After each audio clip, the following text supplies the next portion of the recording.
All right, Harry. On one of our previous videos, we got a comment from somebody who says, "Do we need to keep the Sabbath as a Christian?" What do you think? Well, the history of it is that at creation, God rested on the seventh day. So he made all the world and everything, all the details, and on the seventh day, he rested.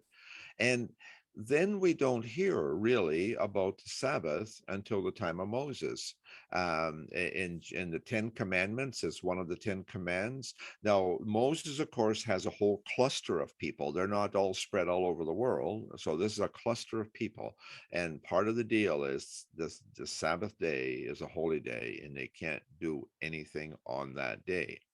So for the next 1500 years, from Moses till Jesus, they're very, very strict about it. And yeah, they were fussy about it, keeping it. And so it was a but it was interesting. They didn't really have a church.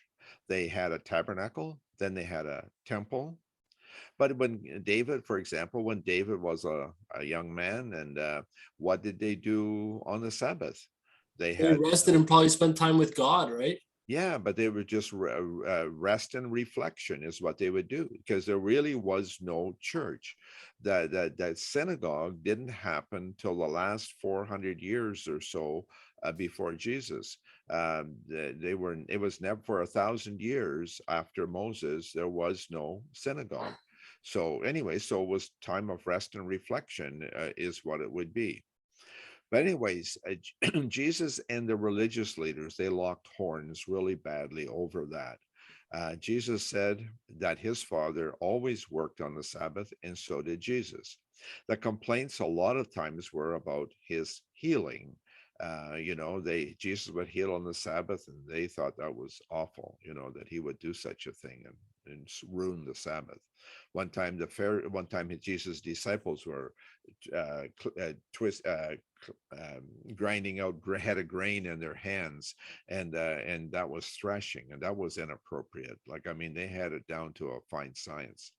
Now let's switch to a little later on in Acts 20. Paul, in verse 7, on the first day of the week, we came together to break bread. So Luke is writing that, and Paul is in this group. So what does that mean, coming to break bread? They were fellowshipping, gathering together. But it's interesting that it says that on the first day of the week. That would imply that it was the Sabbath. Yeah, it was no Saturday. It was Saturday, not the Sabbath. No, the Sabbath was Saturday. This is Sunday now, first day Okay. of the week. Okay, and it was the Lord's Supper. So they would breaking bread would be the Lord's Supper, but Paul chatted to them for the whole night actually. But that was so it was an evening event, and so that was it lasted. That case it lasted all night because Paul was leaving the next day. 1 Corinthians 11:17-34, Paul talks about the problems that they're having with their, and we call it the Lord's Supper, but they're actually meeting for fellowship and having, and that is how they did communion. They would always have a supper meal, including communion and fellowship. So it was a combination. But again, that is in the evening. So it was an evening event. So a Sunday day off, as we're familiar with, did not happen till about 325 AD with Constantine, a Roman emperor. He turned Christian, so he gave the Christians what they wanted. And so that's kind of the first that we know of a Sunday off. A little bit of history again. Jesus rose from the dead on Sunday morning. He met with his disciples for fellowship Sunday evening. The next time he met with his disciples was again a week later, Sunday evening.